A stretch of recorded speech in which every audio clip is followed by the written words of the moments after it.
we all have courage and bravery, and give a hand to the armed forces, our warriors.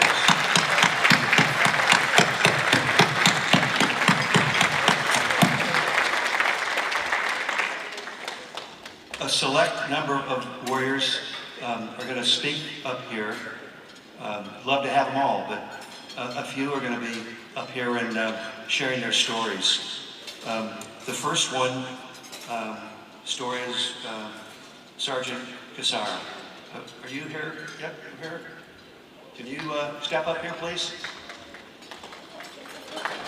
Daniel Cassara. Right up there. Don't eat his salad, okay? He's going to come back. Stand by.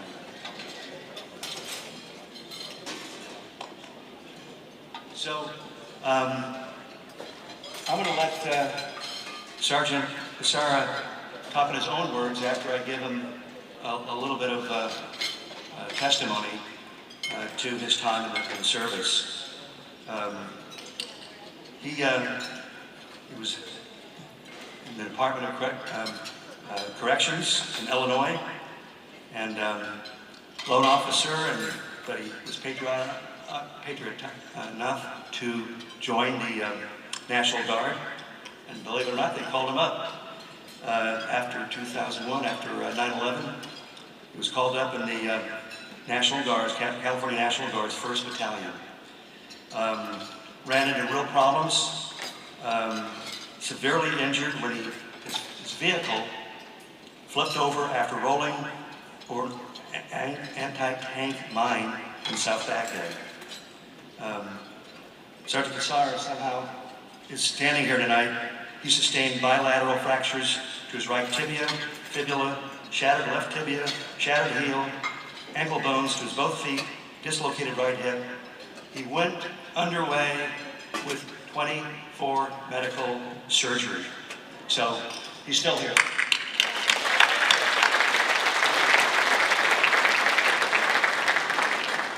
He also, despite all of that, patriotic for our country, he ran a campaign for the U.S. representative of the 52nd Congressional District in California during the 2008 election. He hopes to educate others by staying involved, and he said, I have a passion for people, and who can deny that? I give you Sergeant Cassara.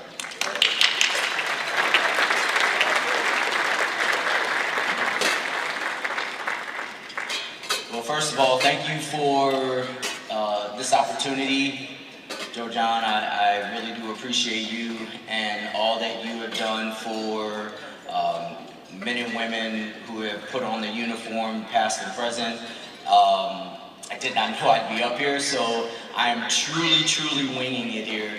But I will say that this is an honor, not because I'm here, but because I am among greatness and some super duper true heroes, and the men and women that you know or don't know that have put on the uniform and that have done something that is above and beyond themselves.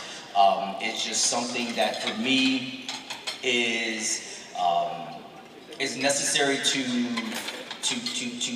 give them their flowers now, because without what they have done, and I'm not just talking about the Medal of Honor recipients, I'm not just talking about the colonel up here, I'm not talking about myself, I'm not talking about the people that are potentially at your table, but those who are still out there on the front lines, those who are coming back, those who have come back and struggle. They have done something that a very small percentage of Americans do, and that they have put up that right hand and they said, I will defend this country for each and every one of you. So if you don't understand what that means, talk to someone that's around you.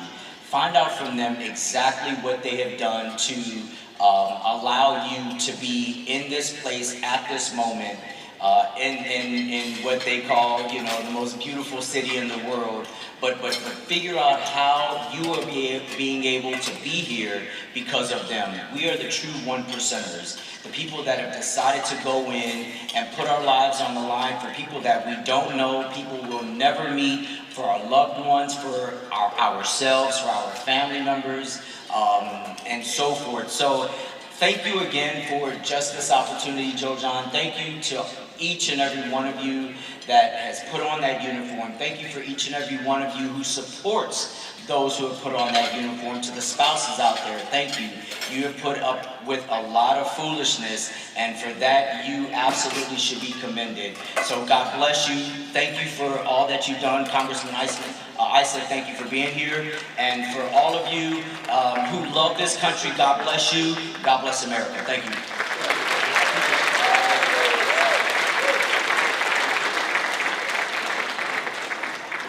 Our next wounded warrior is Marcus Christioli. Marcus, if you come up.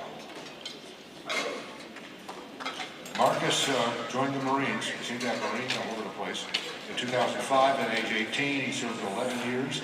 He completed combat deployments in both Iraq and Afghanistan as a part of Operation Iraqi Freedom and Operation Enduring Freedom. And during the first 4 years of his enlistment, he deployed 3 times to Iraq, serving with 1st Battalion, 7th Marines, Company C. He is in 29 Palms. In 2008, with dedication and perseverance, he re-enlisted and was assigned to the 3rd Battalion, 5th Marines, Company K. After arriving at Camp Pendleton, he'd be promoted to corporal and deployed to South Korea for joint operational training. After returning, he was deployed to combat for a 5th time in 2010 in Afghanistan. On the morning of October 9th, 2010, during a firefight with enemy forces, he stopped an improvised explosive. He stepped on an improvised explosive device, immediately lost his left leg above the knee. He was medevaced back to the States. His journey of recovery was incredible. He was granted a return to active duty and was assigned to the 3rd Marine Air Wing, serving as a flight equipment technician. He then retired as a sergeant in June of 2016. After retirement, he'd spent years working with the San Diego Zoo and serving various roles in supporting wildlife conservation, and he then partnered with Global Conservation Force, where he would serve as an instructor training local rangers on anti-poaching operations in South Africa.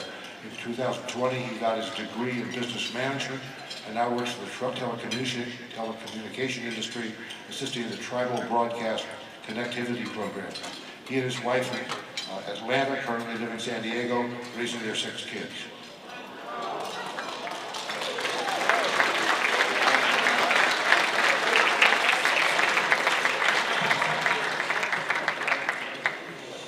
Those of you who know me know I can have a conversation that carries on for days, so I'll definitely keep this short.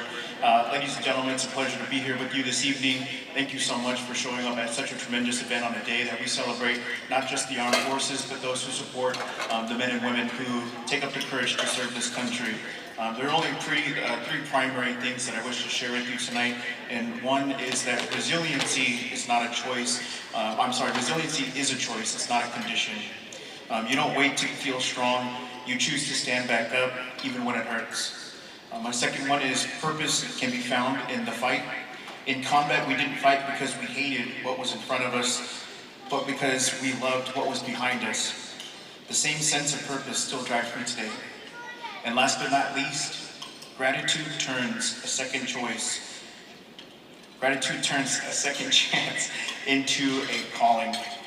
Without being allowed to survive not only my injuries in combat, but also be welcomed home to a great country where I had gentlemen like Willie Buell here, who served as a commanding officer for Wounded Warrior Battalion during the time of my recovery.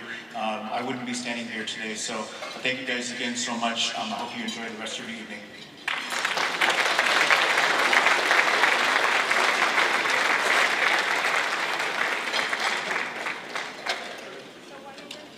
Gunnery Sergeant Paul McGuig, please. Here, yes? Oh. Gunnery Sergeant Paul McGuig. Well, okay.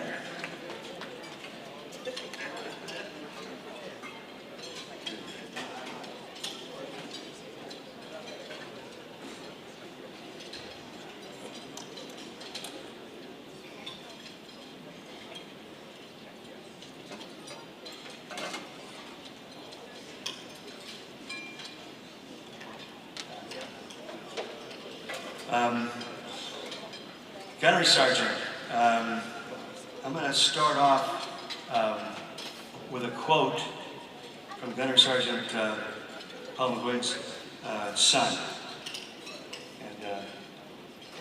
And I know you know it, but it bears repeating, sir. Yeah. The quality in my dad that I admire the most is his perseverance and energy. He never just stops to do anything. Even after his injuries, he's always active from dawn till dusk. I try to implement that in my own routine since I'm a college football player. I wish to be like my dad in that way. Never quit, give it all my everything, every day. Sebastian McQuigg, son. Please,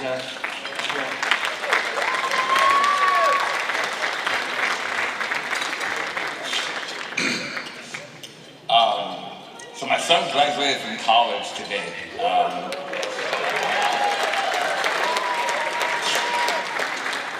And for those of you that don't know, shortly after I was discharged from the hospital in 2006, I was awarded full custody of my son. He was 2.5 years old. So I was blown up. My jaw was shattered to about 8 pieces. I lost over 60% of my tongue.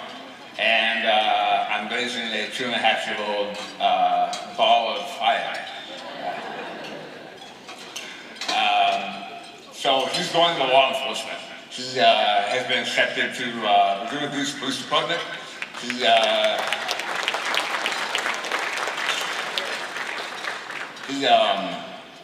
starts the police academy next month. He wants to join the SWAT team. I told him he should be the booster. Because those guys don't get shot. They're up the fourth guy to the door. And he's big. He's played football. He's 6'5", 245 pounds. Yeah, he's probably the biggest guy in this room. And I couldn't be more proud of him. He's been by my side through all my recoveries, all my surgeries. I stopped counting surgeries at 100, and that was in 2007. I've had 3 surgeries already this year, and I have one more coming up in June. But it's an honor to be here in front of all of you, in front of heroes, warriors, Medal of Honor recipients. I'd like to thank Maggie Rockridge, the founder and president of RAW. And the Broken America's Warriors was the nonprofit that facilitated my tongue being rebuilt. So without her dedication to the military and fellow warriors, I would not be talking up here. I still have 40% of my tongue, and I'd be eating through it too. So Maggie, can you stand up, please?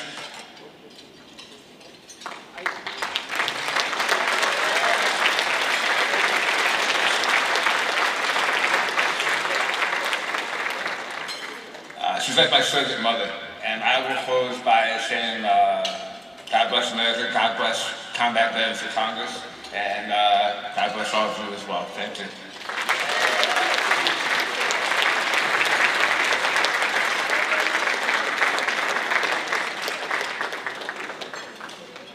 Our next guest is another Marine, Gunnery Sergeant Tony Lino.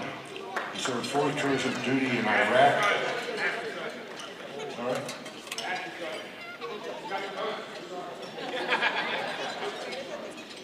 Gunnery Sergeant. Oh, didn't I say that? Hey, I'm in the senior service. I don't know if y'all have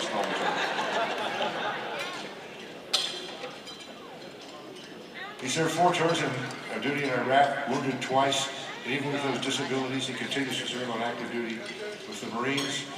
On one occasion, in his weapons unit, they found a weapons cache with a large number of rocket-propelled grenades. They were going through the proper process of getting rid of them using remote stuff, but one went off. He got injured. He didn't stop.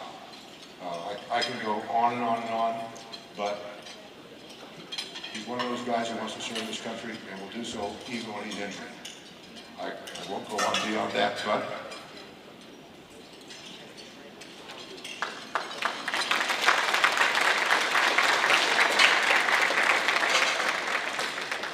thank you guys for having me tonight. I also didn't know I was speaking, so I was an invite. I just want to thank everyone here, specifically, again, Maggie Lockridge and Dr. Larry Rifkin of Rebuilding America's Warriors. I want to thank all of you that are here as sponsors.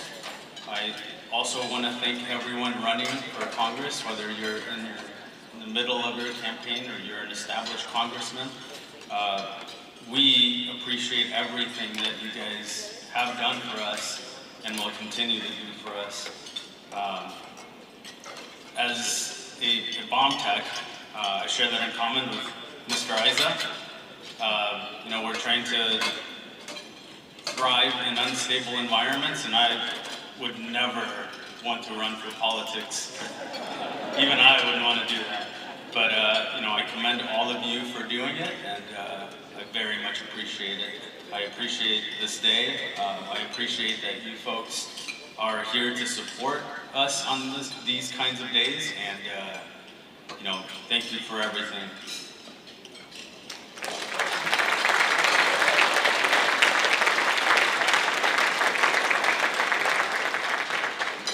Sergeant Simon Sandoval. Sergeant Simon Sandoval. Hey. right in the middle of your meal, right? Terrible. We'll reheat it.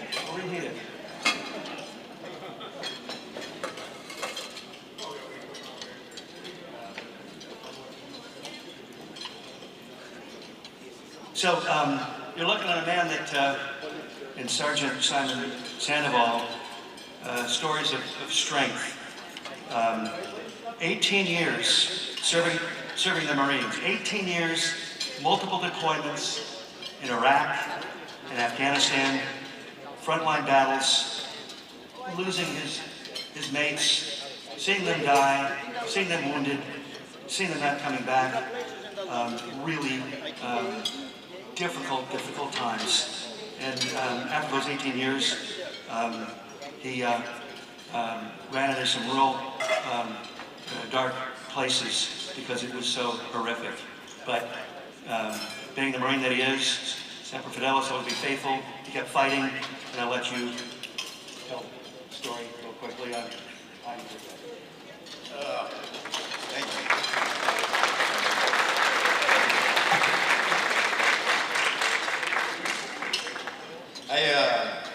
This is a big shock for me. I wasn't expecting this at all. In fact, I was telling my girlfriend that we're going to go come and enjoy a dinner, and I'm not speaking, so it's no big deal. We're going to enjoy the evening. But now that I'm up here, the reason that I'm here is because my Navy corpsman who saved my life is right back there at table 22. His name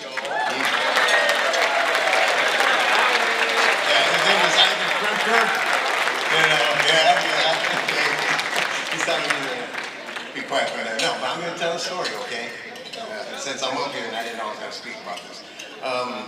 Me and Ivan Krimker, I was a platoon sergeant with 1st Battalion 4th Marines, Alpha Raiders, during the Battle of Najaf, one of the largest cemeteries in the world.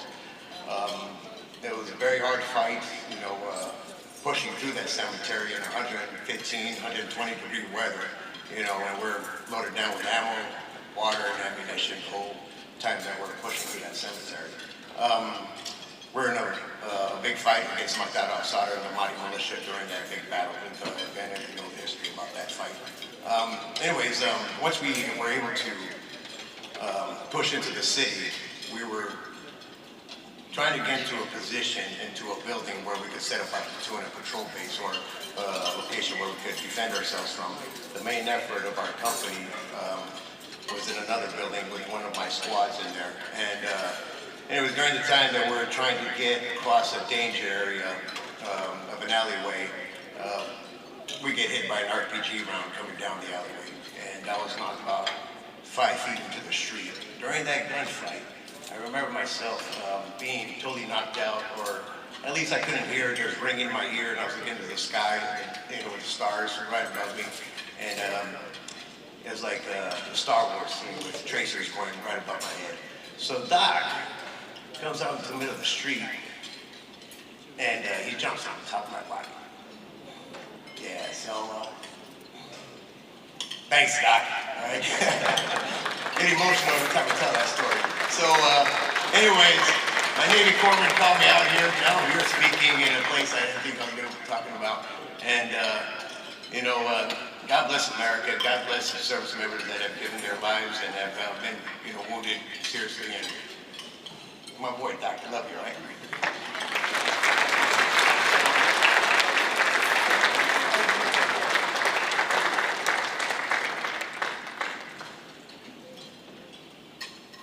Now another Marine, Staff Sergeant Stephen Coleman.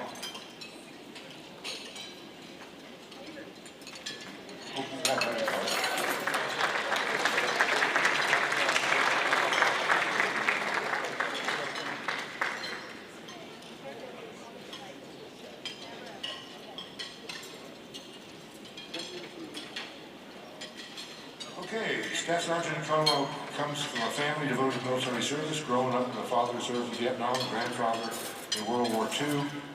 He left for boot camp on October 2000, excelled as a Marine, and was promoted to the rank of Staff Sergeant with several years of service. Como also served in Operation Iraqi Freedom and Operation Enduring Freedom, completing 4 combat deployments. During these deployments, Como suffered injuries from several blast incidents, as well as a Humvee accident. Despite his injuries, he continued to serve in combat, enduring great physical and mental pain until he was transferred to the Wounded Warrior Battalion at Camp Pendleton for treatment. He was diagnosed with a number of serious injuries. After 12 years and 8 months of dedicated service, he was medically retired from the military. He was awarded, of course, the Purple Heart, Marine Corps Commendation Medal, and other things. Since retiring, he and his wife Melissa have dedicated their lives to helping veterans. He works to inspire fellow veterans to reach out for support and the care they need. They're a great family, and God bless you, Sergeant.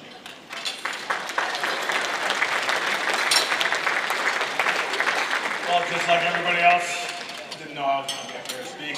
So I'll keep it short. I appreciate everybody and everything that you've done, especially my brothers and sisters that served in the military alongside of me. Alongside of me, or sharing the same positions that we're in. I just appreciate everything. I love the Marine Corps. I love my time in it. I wouldn't take anything back. I miss everybody who was in it. So if you have somebody who is close to you that you served with, don't take that for granted. Actually just go in there and just be their friend and just be there for them during any time of need. Thank you very much.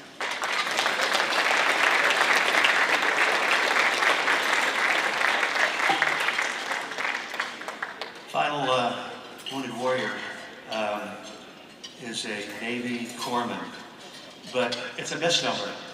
There are no Navy corpsmen. They're Marine Corps corpsmen, okay? They hunt with them, they train with them, they march with them, they're in the battle with them. God bless the Navy corpsmen, and we have one here. Navy corpsman, where are you?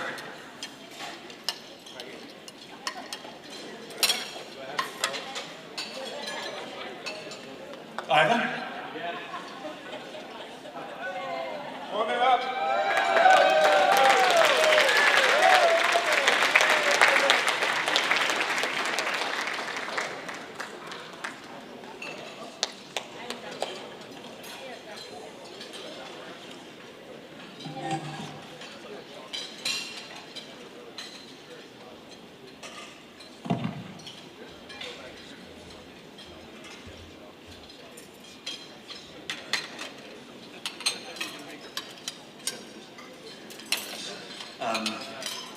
mentioned, they're really Marines, and to prove that,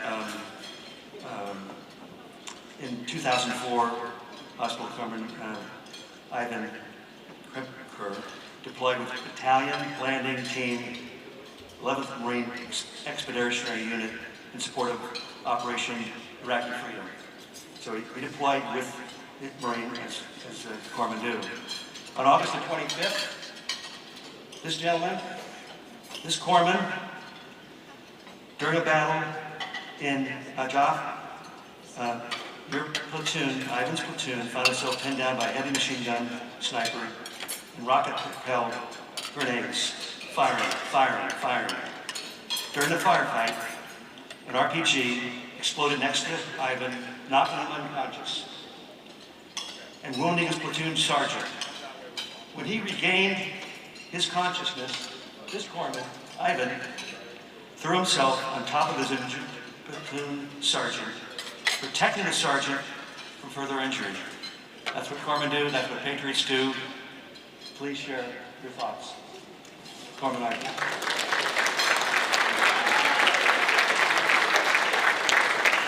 Hello, good evening. First of all, I want to thank God, and I want to thank you, all of you, for inviting us here today. Second, I want to tell that I actually tripped over Staff Sergeant. Nobody knows that, but I went with it. So it's just, they asked me to be short, so I'm going to be very, very short. I was born overseas. And I didn't have the privilege of being born here, but I had the privilege of being able to see the difference between living in this country and living somewhere else. And I feel incredibly privileged to be here today around so many patriotic people, and my staff sergeant right there that's alive today. And really, that's all I gotta say. I'm just incredibly thankful to you. Thank you. Appreciate it.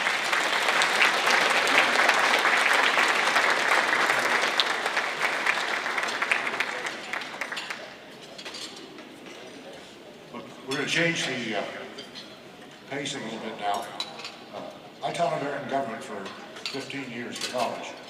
And if you want a semester in about 10 seconds, it's politics. Poly means many.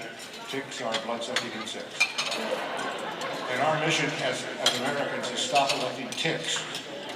And I'd like to introduce one who is not a tick. So, our first speaker is Congressman Darrell Issa. He served in the Army, rose to the rank of captain, now serves the 50th District in Congress, in California, in Congress.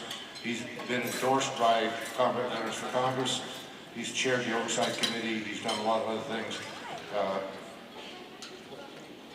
In serving, let's see, he changed districts. I guess there's renumbering stuff going on. And he cares about our country. Congressman, would you join us, please?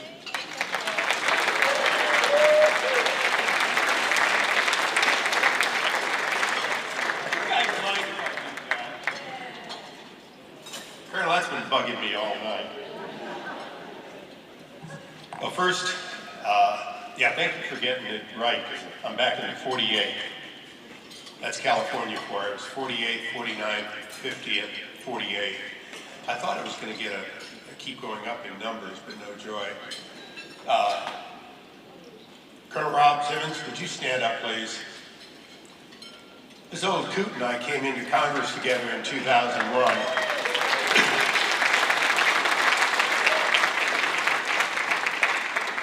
He served active duty 65 to 68, and then we actually don't know how long he spent with the CIA. It's probably classified. Yeah, I don't want you to have to kill me. It's been a long time, and it's been an honor to serve. But the greatest honor I ever had was from 1970 on, serving in the United States Army. And by the way, for my EOD brethren there, going through EOD school at the Naval Facility in Indian Head, Maryland, with Marines. Matter of fact, my whole career, I haven't been able to get away from Marines. It sat me with the Marines tonight. When I went through Armor Basic, I figured, I'm safe. How'd that could happen? Who was my roommate? Marine. Then I went to motor officer school, same Marine. Now the Marines have turned in 400 tanks. They claim they're not going to need them anymore, but that's bullshit. The next time the shit hits the fan in the wrong place, they'll be digging those things back up and using them like usual. That's what it is to be an armor officer. You appreciate that they keep saying that heavy armor is gone. As a matter of fact, as a freshman congressman, Secretary Rumsfeld came in to brief us on how he was going to make the military lighter, faster, more nimble, and he was going to do so by getting rid of all our heavy armor. That lasted about a year into the war. What you saw here tonight were so many wounded warriors, and most of them wounded because of those improvised explosive devices. Those devices have become half of all the casualties of war, eclipsing snipers and eclipsing so many other weapons that we counted on because it turns out that sneaking in at night and planting massive amounts of explosives and then tricky ways of setting them off is a very effective way, because you either kill them or you injure them in a way in which so many for the next weeks, months, or years spend their time on helping those who have been wounded. It's one of the oldest tricks of war. It's better to wound than to kill. For the Vietnam veterans, it was toe poppers and other clandestine weapons. We've seen it for decades. As we speak, we are not involved in direct war in Ukraine, but the Ukrainians have gone to know that there's a new weapon that is going to be more lethal than the IED, and it's the drone. Drones are now the #1 killers on both sides of that battlefield. Literally tens of thousands of drones being launched a month. Tens of thousands of drones being produced a month. We don't produce that many. We don't have a couple of $100 or a few $1,000 drone. Our drones cost millions. As we speak, the military has nominally the same amount of money this year as it had last year if the budget goes through. And they're going to have to find ways to have the military reinvent itself to deal with drone warfare. Now, at the beginning of Top Gun 2, they talked about the drone ranger and made a little bit of fun of the difference between the man in the cockpit, the pilot, and the drone. But the drone is not the nemesis right now of the fighter jet. The drone is the nemesis of the infantryman, of the soldier, the sailor, the marine, if they're on the ground, because in fact it is a quick and lethal force that is almost undetectable in many cases. And we haven't even yet seen drones swarming the way we clearly will. And the reason I know we will is I watched the Olympics. I watched the Chinese. They already know how to swarm hundreds or thousands of drones in unison or in completely different patterns. That is the war of the future. But I want to just take a few moments to talk about what doesn't change. Stanley McChrystal, General McChrystal, said something very profound. He said, they asked him about the military budget recently, and he said, patriotism isn't how much you spend. So don't be looking at the size of the budget. Be looking at the patriotism of those who will support the military in every way and those who will answer the call. And I thought for Stanley that was pretty smart, because the future for this country is about patriotism. It's about, will we continue to stand for what we've always stood for most of our 250 years? Will we stand for freedom? Will we stand for people both here and around the world living in freedom? From Jefferson's time on, we have been willing to send our soldiers, sailors, Marines, and later after Jefferson Airmen into harm's way, often for others, and usually with no desire for anything, with the possible exception of a place to bury our dead. That's who we are. Now, we're honored to be here with 2 Medal of Honor recipients. If Colonel Vargas was up here, I suspect he would talk about, with great humility, I know he would because I've heard you talk before, Jay, about valor. And valor isn't something you wear around your neck. It's something in here. Our military has that valor. This morning I started the day sending off another round of cadets to the academies. Every year at the academy send-off, I ask each one of those young men and women to get up and just introduce themselves, their parents, and talk a little bit about why they're heading off to the academy. And what you see is the future, and the future is bright for our military. Those people will lead. Those people will be people of patriotism, of honor, and of valor. Now, tonight, as we honor wounded warriors and combat veterans, I think the most important thing we do is ask the other side of the question. Does patriotism end? Does valor end at the end of somebody's service? Or tonight, are we really talking about patriotism and valor in how we treat people when they come home for a lifetime? And how we deal with those who can no longer fight for our country, who can no longer, even in some cases, get up and stand for the national anthem? Are we that nation? Now, Rob, you were already gone when our current Secretary of Veterans Affairs came. But we've given Doug Collins, former Colonel Collins, we've given him the job of reinventing the VA, of making it not about old coots like me, but about people who have served and who have been injured and who need the care that is specialized or should be specialized at the VA. And that's his challenge. Thank you.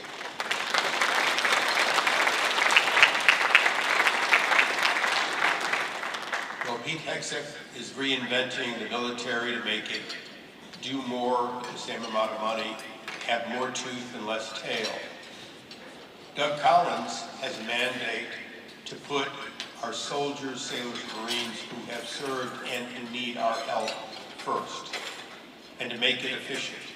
And he has a goal to look and say, can another hospital do the job equally well for somebody who has maybe just heart conditions or some other disease?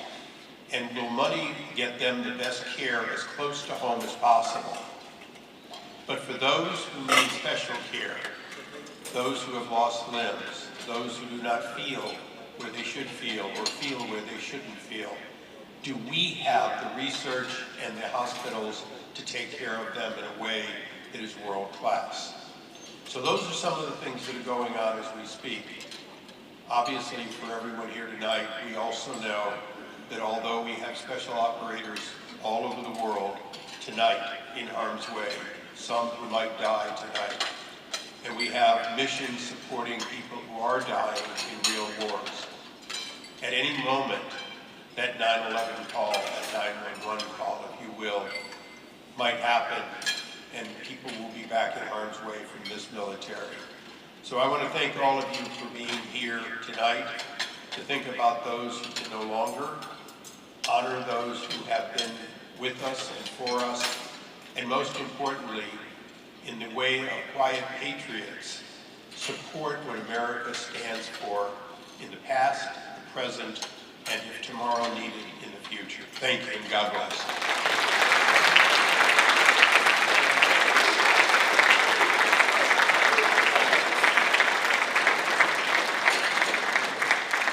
All I can say to that is amen. Our next speaker is also somebody who's interested in politics and working at getting rid of them. Katie Zacharias, a legal and professional strategist, currently serving as the senior advisor for Fix California. She has extensive experience in political advocacy, international corporate law, and nonprofit work, including outside counsel for the World Bank and the IFC in Beijing. She's a double alumna of Costas Law School and Seaver College at Pepperdine University. She's also clerked for a federal judge and worked for various political campaigns, including the current efforts for President Trump's 2024 campaign in the swing states. Welcome, Katie. Thank you for joining us.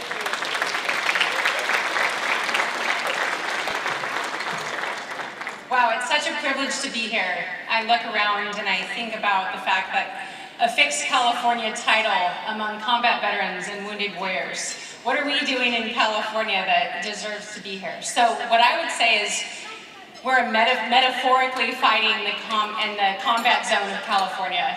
I have the privilege of working with Ambassador Rick Grinnell. He's one of my heroes and one of my dear friends. And he had the initiative, the bold vision, as many heroes do, of saying what is broken and what is everyone running from and how am I going to fix this? So as the conservatives were running from the state of California, taking their money and fleeing to Florida, fleeing to Texas, he said, we are going to fix California. And I love that, right?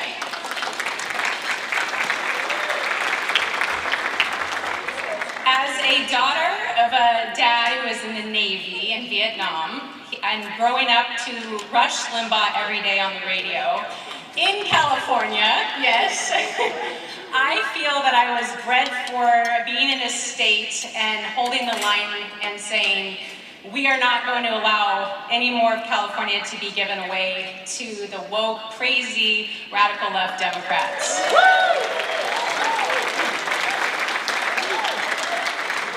As we look around the state, we see a $1.6 trillion deficit if you look at unrealized liabilities. That's $1.6 trillion. We have a $250 billion wildfire destruction from something that was actually preventable. You have $128 billion on the train to nowhere, right?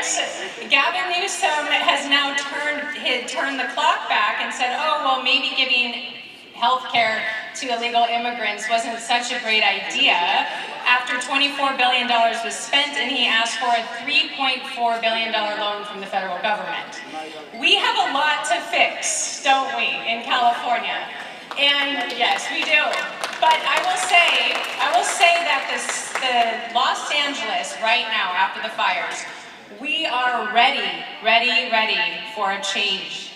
People who are no longer willing to get political or who wanted to stay neutral lost their homes, again, in something that was preventable. President Trump went to a paradise and spoke to Gavin Newsom in 2018, and as many of you know this, and he said, you need to start implementing deforestation measures and filling your reservoirs. You need to open the waterways, and you need to start preventing this, or you're going to have wildfires ravage your state. Well, guess what happened? The devastating wildfires, not just in the Pacific Palisades, but in Altadena and Pasadena. And we are now at this point where we can completely change California because people are ready to get political, right? They realize that staying on the sidelines and being quiet is not an option any longer. So we see flipping Los Angeles is actually something we could do. Former Speaker Newt Gingrich said, I don't know why a few billionaires don't get together and just flip Los Angeles County, right? If you flip Los Angeles County, you flip California. This is easy. Well, I wish it was that easy, but it takes money and investment and time and a strategy. So what Rick did is he looked at the Ohio and Florida, which are now guaranteed for us, deep red states, right? We feel like these are our stronghold states. And he said, what did they do? What did they do in Ohio and Florida? Well, they did digital voter registration. It wasn't just all of the conservatives fleeing from California to Florida. It was actually a targeted approach. So we uncovered through President Trump came out and raised in 2019 and Mrs. Trump in 2020, or vice versa, one or the other. And we raised enough money to do an initial data dig, and I'm gonna give you a number that is very exciting. We uncovered 1.4 million unregistered conservatives in the state of California. So 1.4 million people are sitting on the sidelines not participating in our elections. And we know they're conservative. Why? Because the digital algorithm takes all of the publicly available data. Do they drive a truck? Do they own a gun? Do they go to church? Do they talk on their online social media about disliking Gavin Newsom? And they run that across the voter database, and we have 1.4 million. So Rick has been aggressively running around the state of California, raising money for this initiative. We brought it down from $15 a voter to about $6.32. He likes to be very specific. $6.32 a voter. And we were able to raise, we were in tandem working with President Trump and not taking away his momentum in fundraising efforts.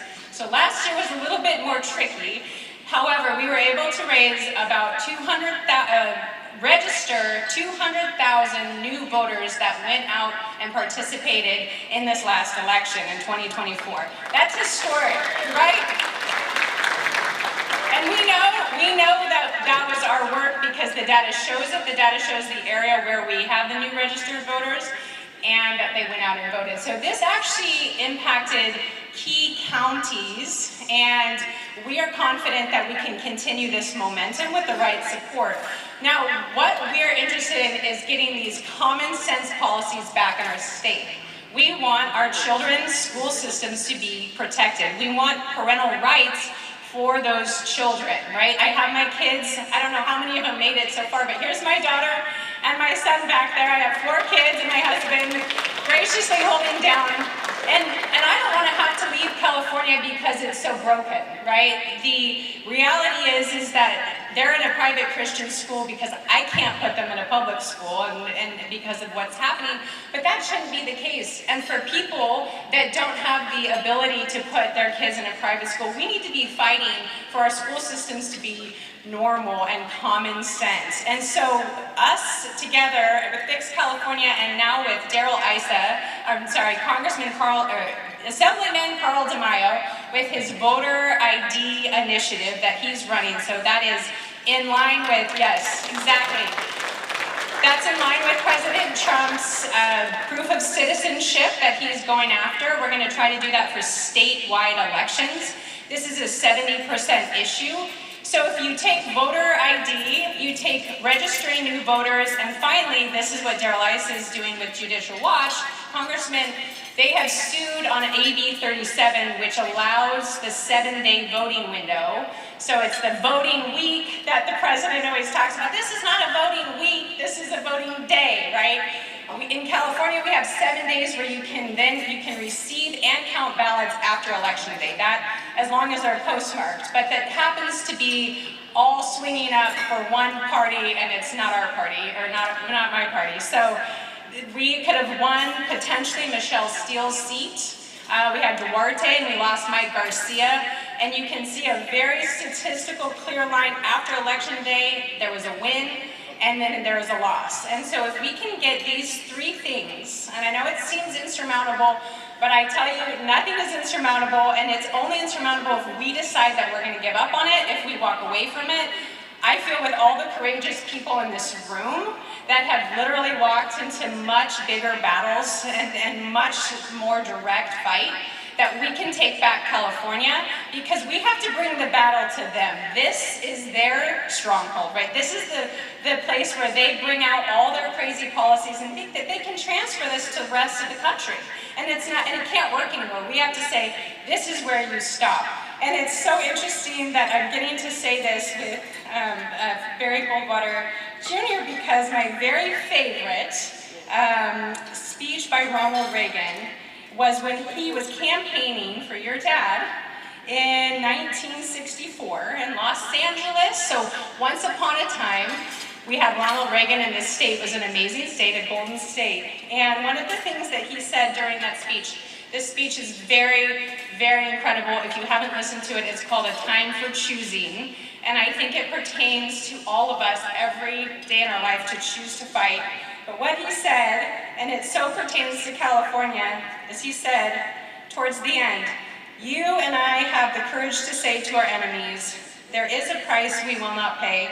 There is a point which they must not advance." And I left this part in there. He said, and this is the meaning of the phrase of Barry Goldwater's Peace Through Strength.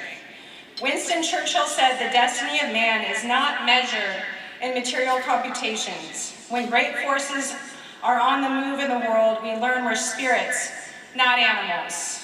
And he said, there's something going on in time and space, and beyond time and space, which whether we like it or not, spells duty. I love this. You and I have a rendezvous with destiny. We'll preserve for our children this, the last best hope of man on earth, or we'll sentence them to take the last step into 1,000 years of darkness. And I believe, ladies and gentlemen, that California can give hope to this nation. If we flip California, think about what the rest of the nation thinks. Oh my goodness, if California can be flipped, everything is fair game from here on out.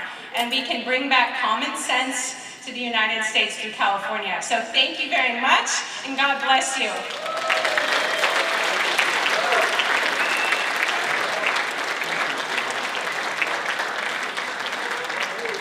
Another amen. Our next speaker doesn't need much of an introduction. His family seems to be full of non-ticks. And Congressman Barry Goldwater, co-founder of the Combat Veterans for Congress PAC. He's got a few things to share and a few people to introduce. And it should be fun.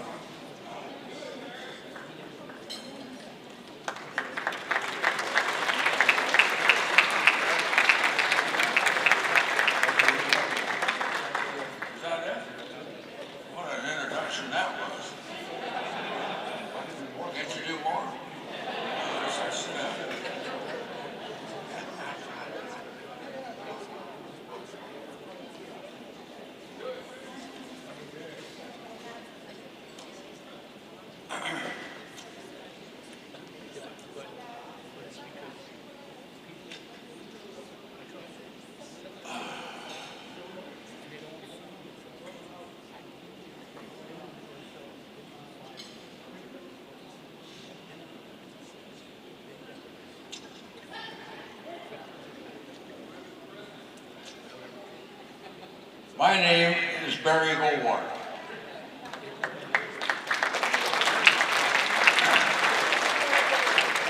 I'm here tonight because my agent, I hired a new agent, and my agent said it would be important for my career that I be here. I've got to learn to be comfortable speaking with a group of people. I asked her, I said, well, what should I talk about? And she said, well, talk about your career. And I said, well, I'm a politician. She said, well, talk about politics. I said, well, but I lost my last election. She said, well, talk about being a loser. I fired my agent because I don't like to talk about negative things. I like to talk about new ideas and new things and positive attitudes. Which brings me to talk about my good friend, Joseph John. You know,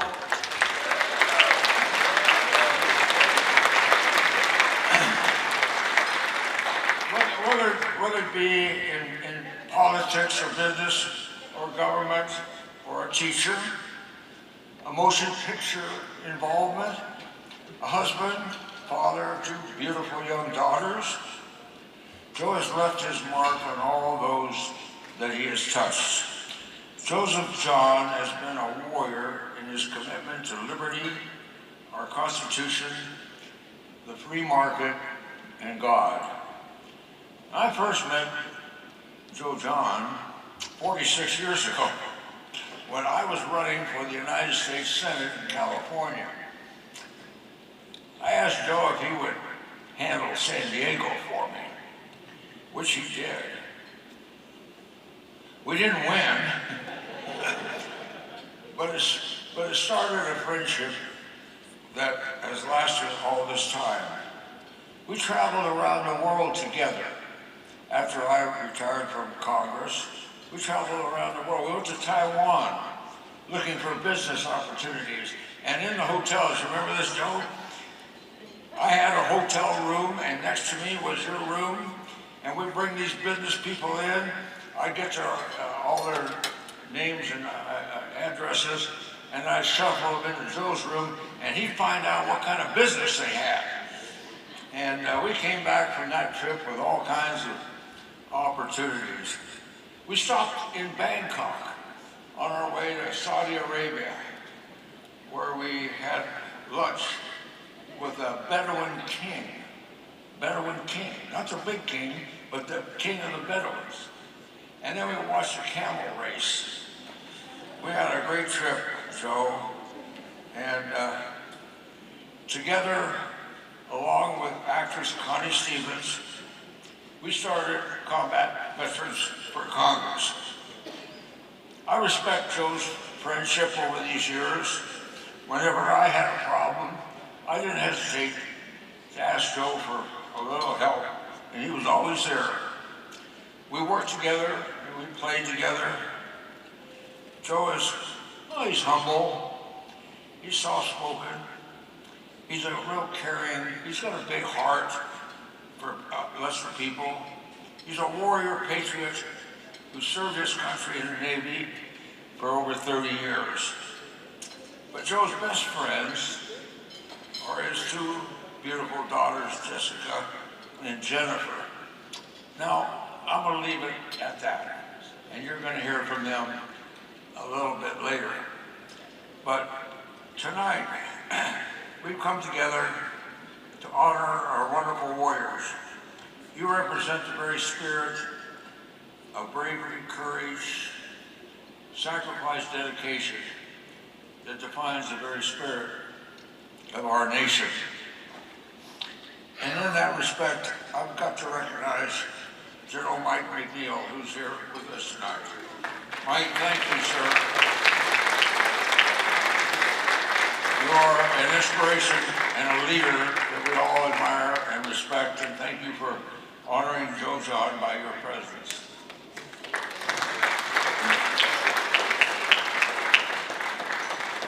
I am a religious man. I believe in a higher power. And if I may say a prayer tonight, right now, may we lift our voices.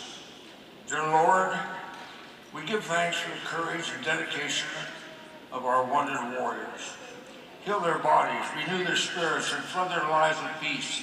Let them always feel the strength of your presence and the pride of a grateful nation.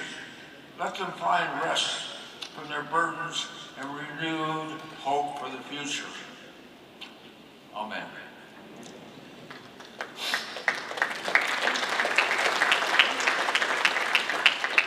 Speaking of God, there were 4 men, elderly men, and a woman sipping tea in St. Peter's Square. They were bragging about their sons. The first son said, oh, my son is a priest. And every time he comes into the office or comes into the parish, they say, your father. And the second gentleman said, well, that's nice, but my son's a bishop.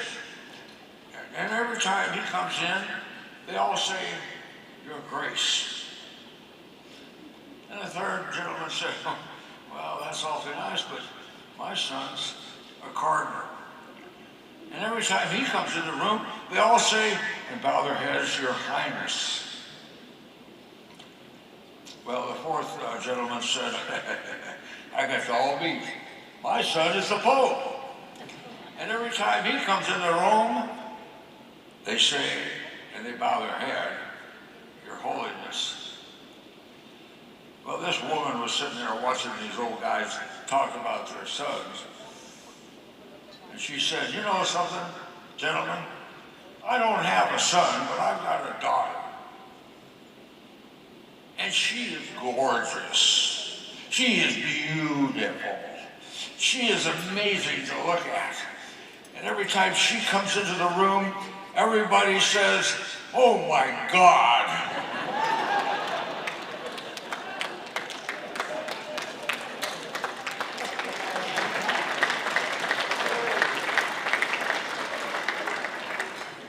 You know, we are fortunate to live in America. It was founded on an ideal of freedom.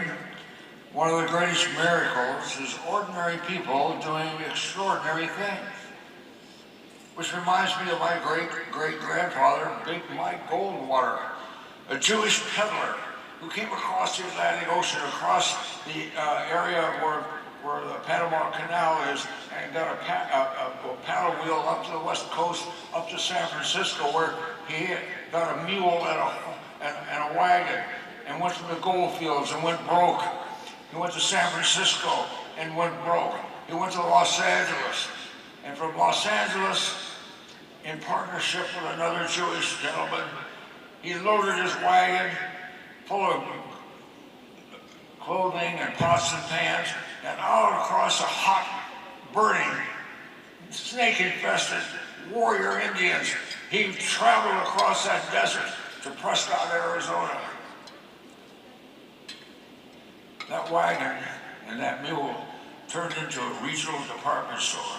His son, Morris, was mayor of Prescott for 20 years. He brought the telegraph to Prescott. He was part of the Constitutional Convention. He served in the territorial legislature. Big Mike's great-great-grandson became a United States Senator and ran for President of the United States. And his great-great-grandson became a member of Congress from California, and that's me.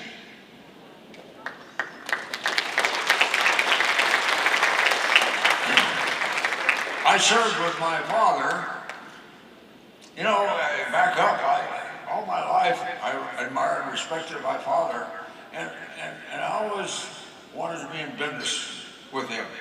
And I could see the sign over the store, Goldwater and Son. I didn't realize I'd have to go all the way to Congress to fulfill that desire and that wish. And I served with him together for 14 years. One of the few times that that happens in Congress. You know,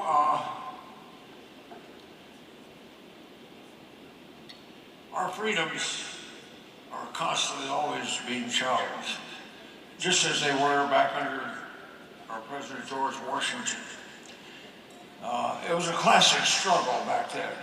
It was Hamilton versus Jefferson. Hamilton felt that a centralized government was more efficient, but Jefferson felt that government should be out with the people. That classic struggle continues today. It's Hamilton versus Jefferson. It's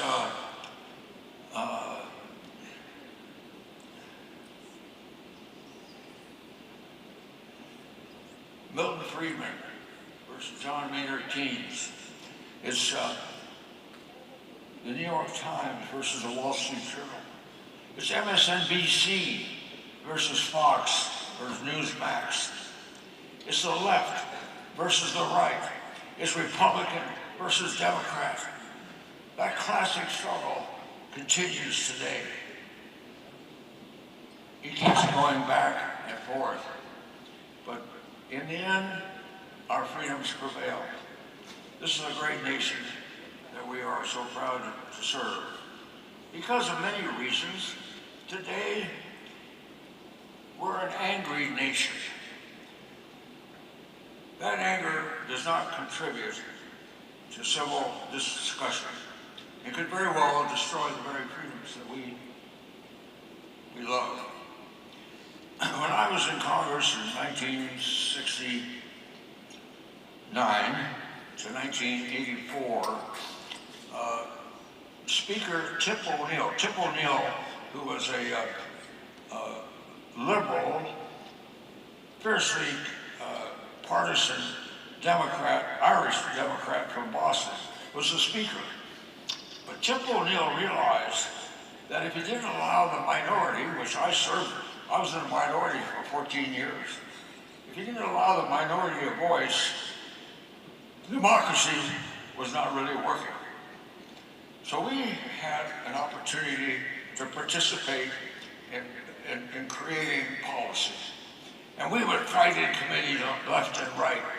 But after it was all over, because we were able to have a participation and a voice, the Republicans and Democrats got along. We go down and play basketball or go out and have a drink. And that kind of atmosphere existed back there, and it could actually exist again. Anger is not a solution. Life only works when we get along and respect each other's opinions.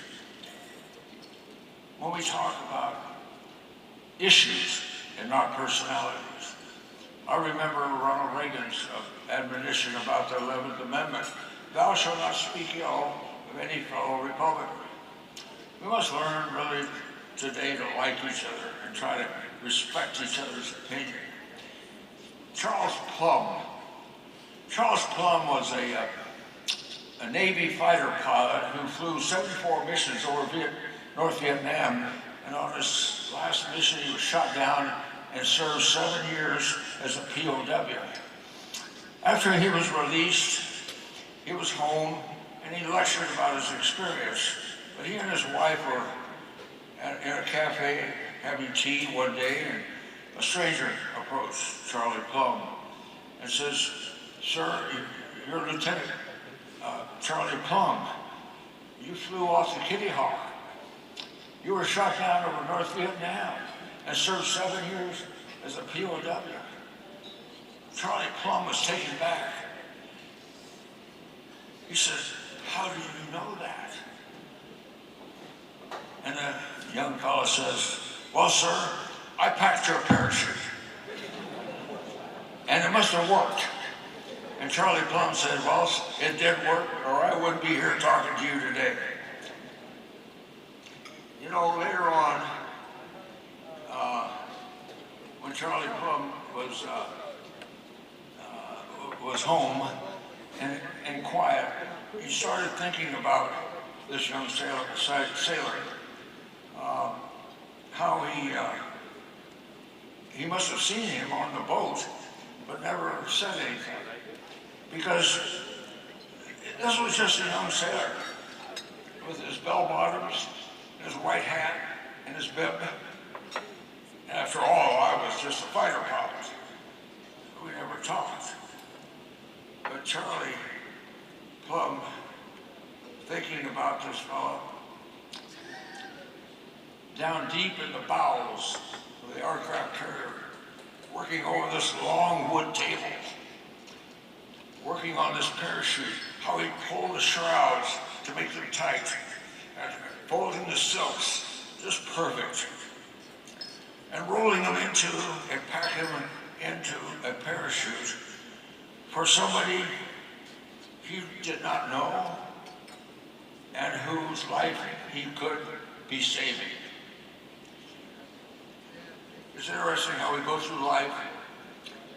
Each of us probably have had such an incident of somebody packing our parachute. Sometimes we miss an opportunity to forget to recognize that person and say something nice. Every day someone in our life does things for us and we fail to say thank you. Say "I love you," hug our children, give a compliment or give a high five, or just do something nice for no reason at all. Today, however, we really need to tone down and start being civil again. Learn to listen. Learn to appreciate other people's opinion. Be tolerant. Be loving. Recognize the good in each other. We are all blessed to live in this great country. We should go through each day and recognize those who packed our parachute. And with that thought, I'd like to thank you for the opportunity to address you today.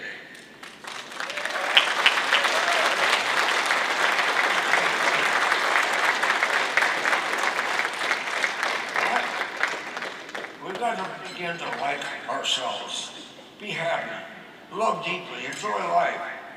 This will be a good day.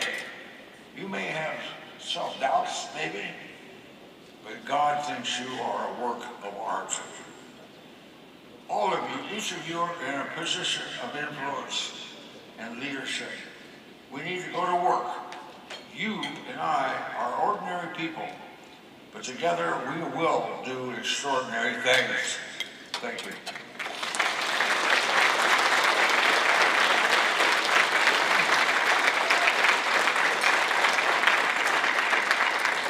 It gives me a great deal of pleasure to introduce two young ladies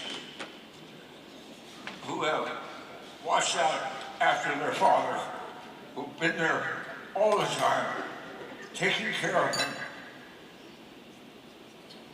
Jennifer, Jessica, come on.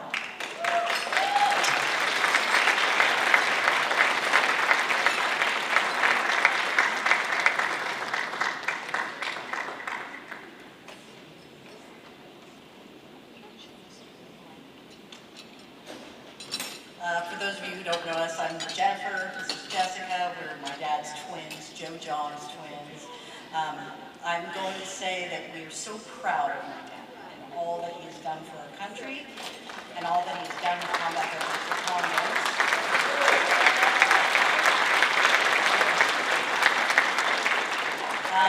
Jessica wrote a beautiful speech, and when it comes down to it, it's really what we want to say. So I'm just going to stand back and do some interpretive dance.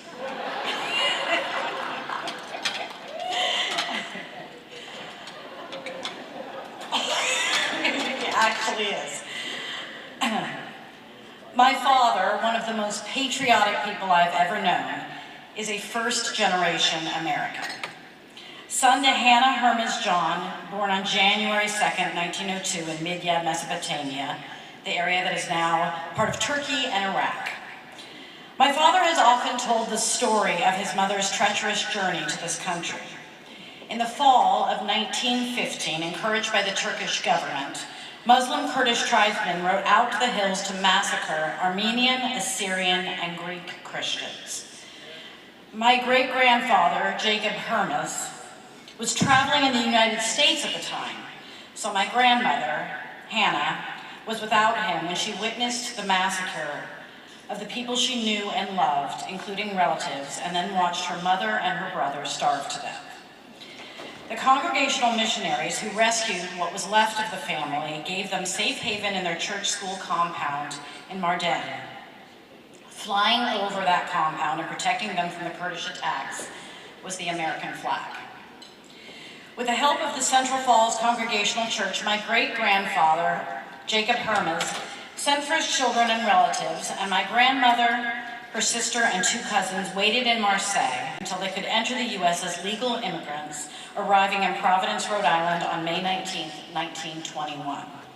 That same year, my grandmother met my grandfather, Michael John, who had attended her church in Midyat and had lost his entire family in the massacres of 1915. They were wed a short time later and had 5 children, June, Elizabeth, Gloria, Barbara, and my father, Joseph.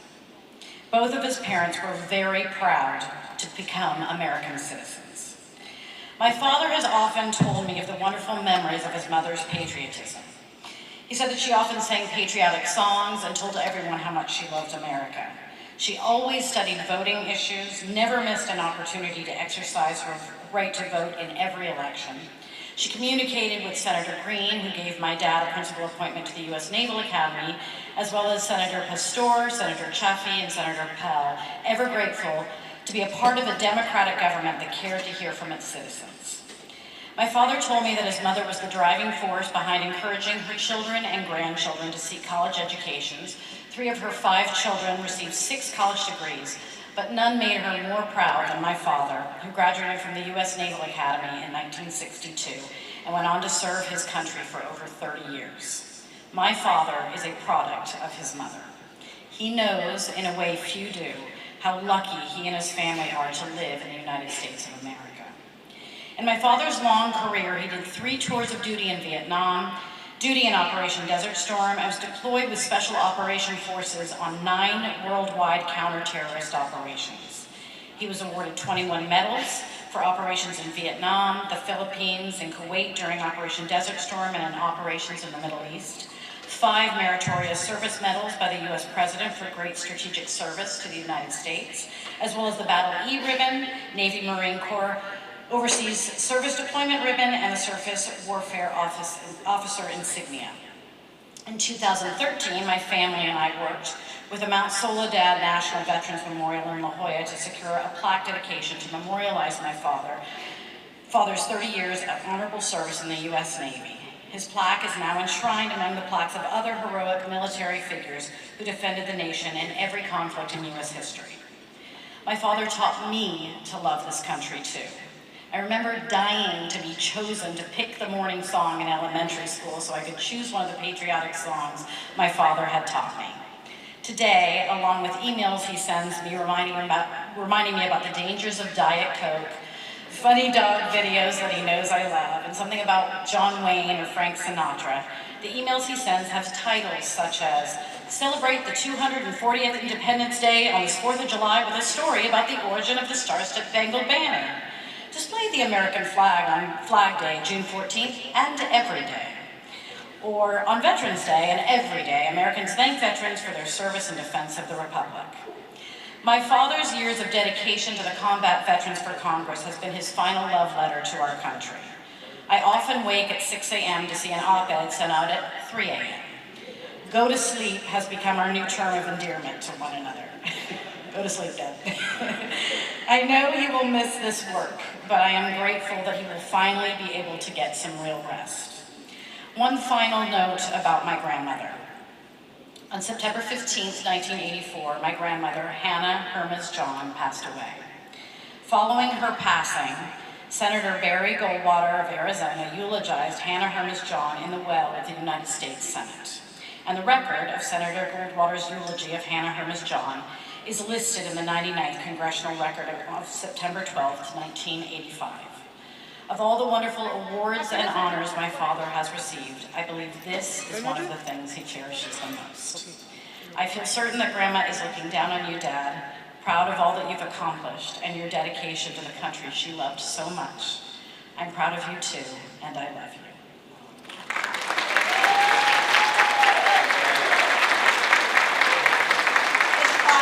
This plaque was given to my father from me and my sister. It says Combat Veterans for Congress, presented to Captain Joseph R. John, co-founder, chairman, and director from 2009 to 2025, in recognition of your leadership and unwavering dedication to a government committed to preserving and defending the U.S. Constitution and the United States of America. 42 endorsed combat veterans for Congress, elected over 14 years.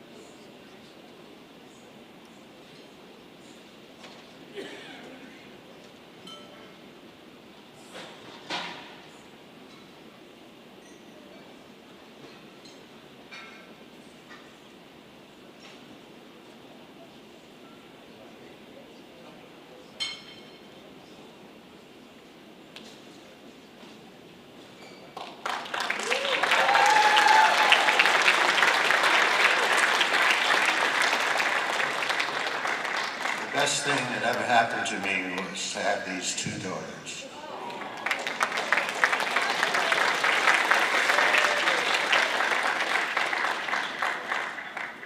Today I stand before you to retire. As chairman of the extraordinary organization, I am filled with a deep sense of gratitude, pride, and hope for the future. Our mission is to elect combat veterans to Congress. That mission was born from the conviction that those who have defended our freedoms on the battlefield are uniquely qualified to influence the freedoms in the halls of Congress.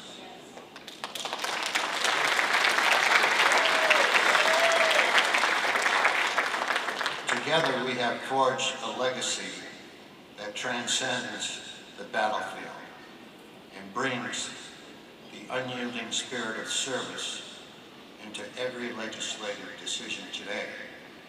If you look at the chairman of various committees in Congress, you'll see they're all endorse combat veterans for Congress.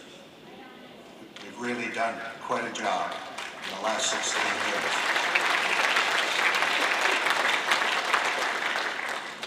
For 16 years, I have had the honor of leading our mission to elect combat veterans to Congress, alongside men and women of the U.S. Armed Forces, of unwavering courage and commitment.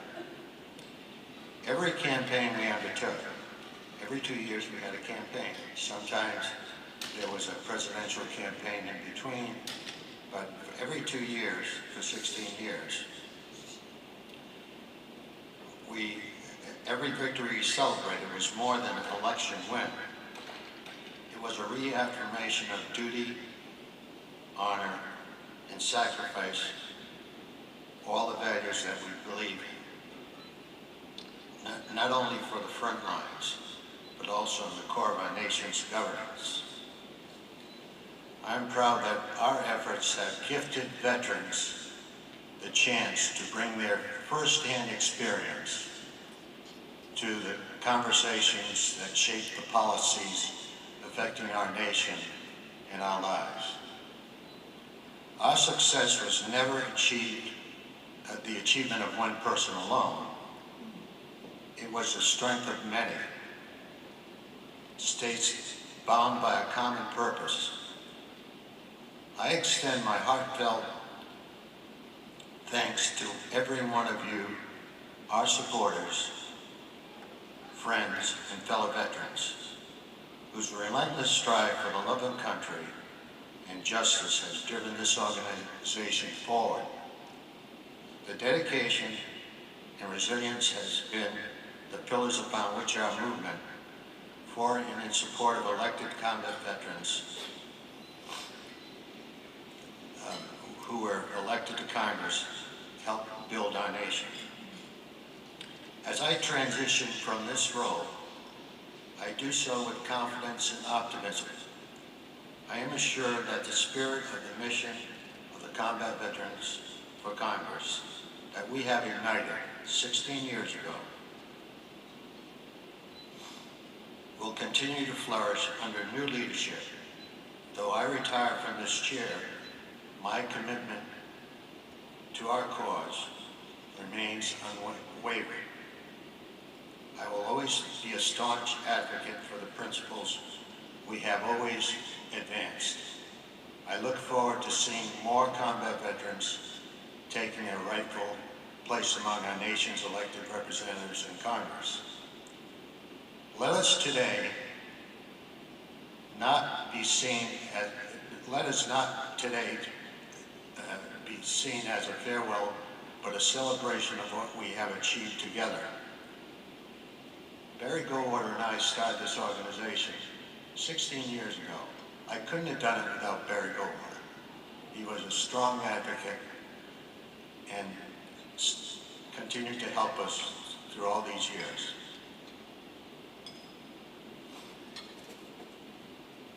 May the legacy of service and sacrifice that defines our organization inspires Lieutenant Colonel Bill Conrad. Bill, where are you?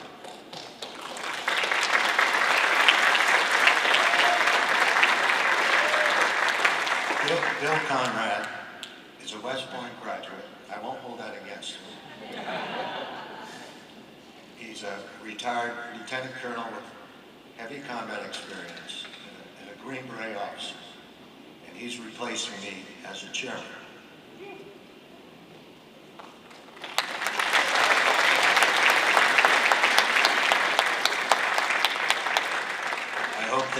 I hope he inspires future generations of combat veterans who dare to lead, to fight not only on the battlefield, but also in the halls of Congress.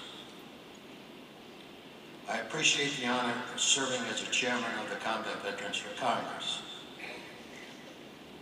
for trusting me with this vital mission, and for supporting me in endorsing and helping to elect 45 combat veterans to Congress, 6 U.S. senators, and 39 U.S. congressmen.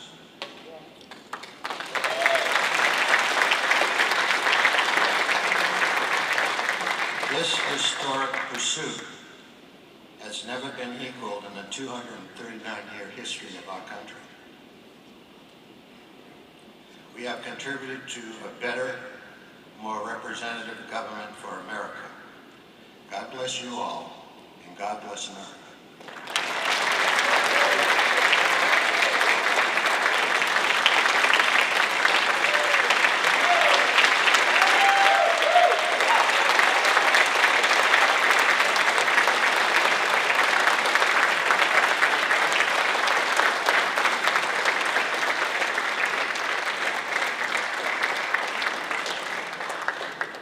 I think it's only appropriate to let our new chairman introduce himself. God bless you, brother. I'm going to keep this real short because you had so many wonderful speakers, but I just want to say a short story. Many and all of you in this room understand that when you take over a command, whether you're a squad leader, team leader in special forces, or a commander of a boat, boats, I guess.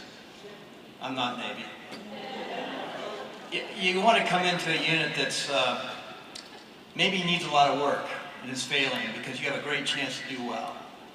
But when you come to a unit that's a star, you got to be scared because you can't mess up. Captain John did an incredible job. Mission two things. Did an incredible job. To follow him is going to be a challenge. It's going to take everyone in this room to continue. It's going to take my West Point brethren to come on and fight too. But it's going to be a tough job to follow in his footsteps. But let me tell you what the worst thing about failure of an organization like this is with Captain John. I'm a West Point grad, and we can't fail as a Navy. Thank you.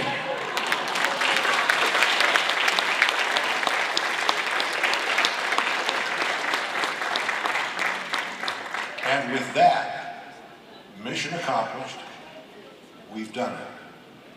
Shall we close in prayer and then continue to serve our nation?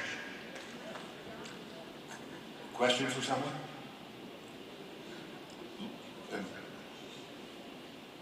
Yes, please.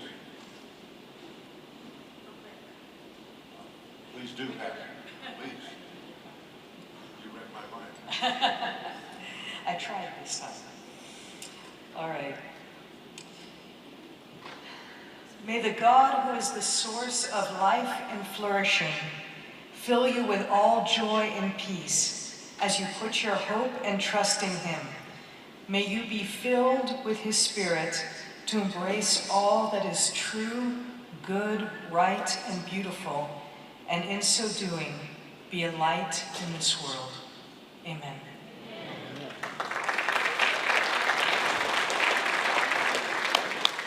Ladies and gentlemen, we are dismissed. You can do push-ups now if you want to.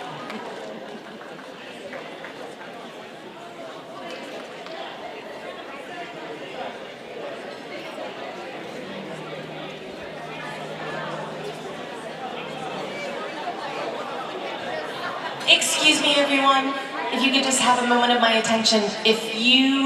Any of the centerpieces you guys are welcome to take, please take them home, because otherwise I'm taking them home, and I don't want to do that. So please take them home, and please take the American flag that are on your table and take them home with you. Please make my job easier and take the centerpieces. Thank you so much. Give it a little bit of water, give it a little bit of love. It will last a while. Thank you so much.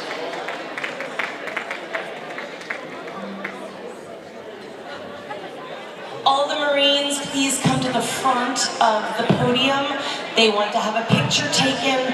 All the Marines to the front of the podium. Thank you. I think I like this job.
Yeah, we're gonna do a photo.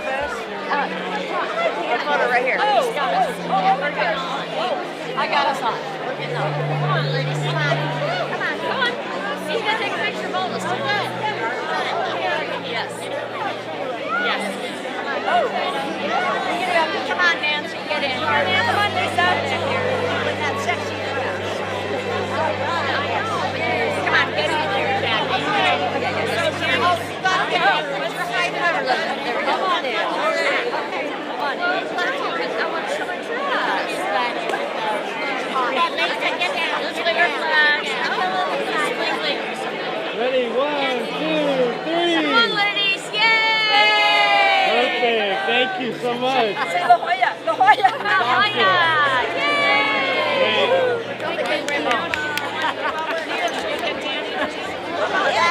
I make them follow us. Very good. Thank you. You did change firms, right? You're different.